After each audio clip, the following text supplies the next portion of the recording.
Bienvenue en Corse.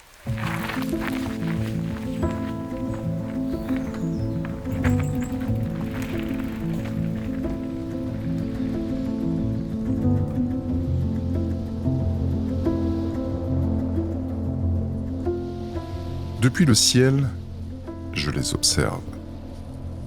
Deux âmes amoureuses venues prendre soin l'une de l'autre, traversant cette île comme on traverse une flamme.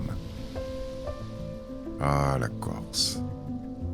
Ils l'avaient rêvé depuis longtemps, une île à parcourir à deux, au rythme des routes secondaires, du relief abîmé et du vent salé. Cette fois, ils sont venus pour la vivre pleinement et surtout pour se retrouver.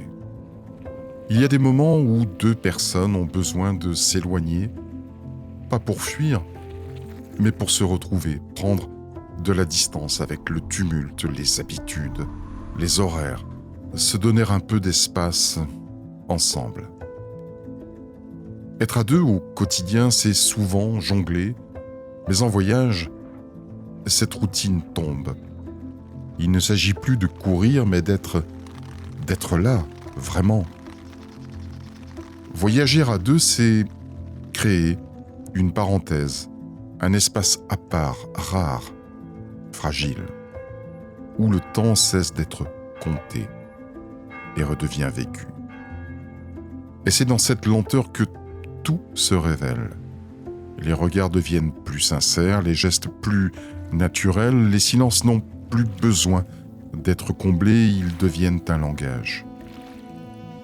La complicité ne naît pas d'une attention, elle se tisse doucement, dans les gestes simples, parfaitement accordés. Quand l'un s'arrête, l'autre attend. Quand l'un doute, l'autre comprend. Quand l'un rit, l'autre rit aussi. Les gestes anodins chaque jour révèlent un rythme aligné.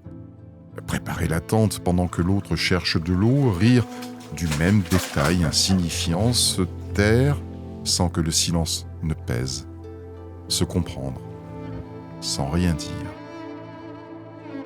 La tendresse s'installe donc dans des gestes quotidiens, un regard au réveil, une main sur l'épaule, un thé préparé sur un réchaud, se rapprocher quand la nuit tombe, se couvrir l'un l'autre quand le froid se faufile. Sur la route, tout devient plus clair, le rythme est partagé, les corps avancent au même tempo, les âmes se répondent. La fatigue, le vent, la pluie, tout devient prétexte à s'écouter, chaque coup de pédale, chaque montée, chaque descente, tout raconte quelque chose sur l'autre et sur soi-même. Chaque journée devient simple, pédaler, profiter, manger, dormir. Et dans cette simplicité, les sentiments se renforcent, les tensions s'apaisent, les priorités se réorganisent naturellement. Il ne reste que l'essentiel, la présence de l'autre, et puis il y a les détails minuscules. La branche qui craque sous les pneus, le parfum du thym en traversant un maquis, le bruit de l'eau dans un ruisseau, tout devient un prétexte à partager, à sourire, à savourer. Ces gestes anodins deviennent preuve silencieuse d'amour, un langage qui n'a besoin ni de mots, ni d'explications. Juste la confiance, la présence, la complicité. Et puis, il y a ces instants qui restent.